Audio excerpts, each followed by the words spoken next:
আলাইকুম everyone, welcome back to my channel. আশা করি সবাই ভালো আছেন, সুস্থ আছেন। আমি আল্লাহর রহমতে ভালো আছি, সুস্থ আছি। শুরু করছি আজকের ব্লগ। তো শুরু করছি দুপুরের থেকে, কারণ এখন তো সকালে লেট করে ওঠা হয়। আজকে ঘুম থেকে উঠেছিলাম সকাল 11টায়। তারপরে ইকরাকে গোসল করেছি, নিজে গোসল করেছি, তারপর নামাজ কালাম পড়েছি। এরপরে দুপুরে রান্না করলাম। আজকে টাকি মাছ ভর্তা করেছিলাম, তারপর কচুরলতি রান্না করেছিলাম চিংড়ি মাছ দিয়ে। তো রান্না শর্টকাটে করেছি, কারণ আজ বাইরে যাওয়ার কথা।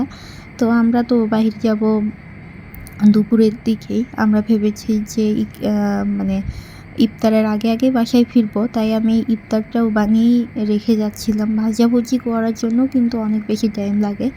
তো ছোলা রান্না করাই ছিল, এখন বেগুনি ভেজে নিচ্ছি, তারপর আলুর চপ, পেঁয়াজু এগুলো আমি রেডি করে যাচ্ছি।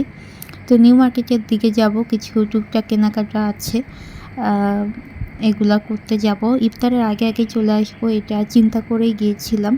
এখানে শরবতও রেডি করে যাচ্ছি। বেলের শরবত ছিল, তারপরে এখানে মানে ছিল, ট্যাং ছিল, আর বুইন্দা ছিল। এগুলো সব ফ্রিজে রেখে আমরা রেডি হয়ে তারপর বাইরে গিয়েছিলাম। এদিকে ইকরাও খেলছিল আর বাবার সাথে ফুটবল।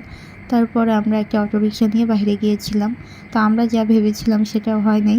আমাদের যেতে যেতেই মানে বিকাল হয়ে গিয়েছিল। রাস্তায় এত জ্যাম থাকবে আমরা ভাবি নাই। আমাদের 1 ঘন্টা চলে গিয়েছে এই জ্যামের মধ্যে থাকতেই। তাছাড়া আমরা ইফতারের আগেই বাসায় চলে আসতাম। তো এখানে থাকতে থাকতেই, নিউ মার্কেট থাকতে থাকতেই ইফতারের সময় হয়ে গিয়েছে। তো এই প্রথম মানে নিউ মার্কেটে ইফতার করা হবে আর কি। এই যে ওদের ব্যবস্থা হচ্ছে এরকম, পুরোটা জুড়েই থাকবে, টেবিল দিয়ে রাখবে, আর হচ্ছে সব স্টল থেকেই খাবার নেওয়া যাবে। তো ওদের হচ্ছে এখানে ছিল রাইস আইটেম, কিন্তু আমরা বলেছিলাম যে রাইস আইটেম কিছু খাবো না, ফাস্টফুড থেকে একটা কিছু নিয়ে আমরা শুধু বসবো। আর বাহির থেকে আমরা ভাজাভুজি যা ছিল সব নিয়ে আসছি। এখানে 2টা লাচ্ছি নিয়েছিলাম, তারপর হটডগ নিয়েছিলাম, আর বাহির থেকে ভাজা পোড়া অনেকগুলো নিয়ে আসছিল, মুড়ি, বুইন্দা, ছোলা এগুলো নিয়ে আসছিল। আমরা একটু শুধু খেয়ে পানি মুখে দিয়েছিলাম, তারপর বাসায় চলে আসছি। ভাজাভুজির মধ্যে সিঙ্গারা, সমুচা, বেগুনি, আলুর চপ অনেকগুলো নিয়ে আসছিল। তো এখান থেকে 2-1টা আমরা খেয়েছি, তারপর বাসায় নিয়ে আসছি। তো আমার শাশুড়ি গিয়েছিল মানে দেখতে, ড্রেস কিনতে, কিন্তু পুরো নিউ মার্কেট গাউসিয়া খোঁজার পর আমরা কোনো ভালো ড্রেস পাইনি, সবগুলো একই রকম ছিল, খুবই বিরক্তি লাগছিল। তারপরে এখানে অনেক দেখে শুনে 2টা ড্রেস নিয়েছি।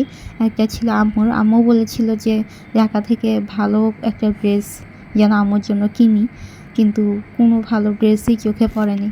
পরে চিন্তা করলাম যে আসছি যখন কিছু একটা নিয়ে যাই, তাছাড়া কেমন হয়। তো এই যে প্রথমে হোয়াইট কালার যে ড্রেসটা, এটা হচ্ছে আমার শাশুড়ির ড্রেস।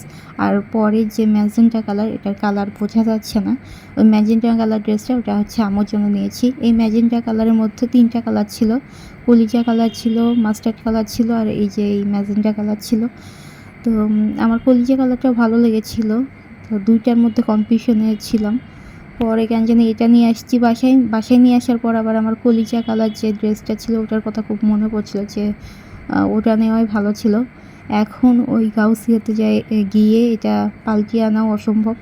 তো যা হয়েছে মোটামুটি ভালোই হয়েছে। ড্রেসটা সুন্দর ছিল, মানে ভিতরে কাজ ছিল, তারপরে শেষের দিকেও আর কি কাজ ছিল। এই যে এটা হচ্ছে নিচের দিকে কাজটা সব থেকে বেশি সুন্দর, মানে কাজে ভরা ছিল। তো অনেক ঘোরার পরে এই ড্রেসটাই শুধুমাত্র একটু ভালো লেগেছে, তাই এটা নিয়েছি। আর কোনো ড্রেসই আমার ভালো লাগেনি কেন জানি। তারপরে এই যে আমার মাথার ক্লিপ তো কুলায় না, শুধু ভেঙে যায়। তো 3টা ব্যান্ড আবার নিয়ে আসলাম। তো এই ছিল আজকের ব্লগ। আপনারা সবাই ভালো থাকবেন। আল্লাহ হাফেজ।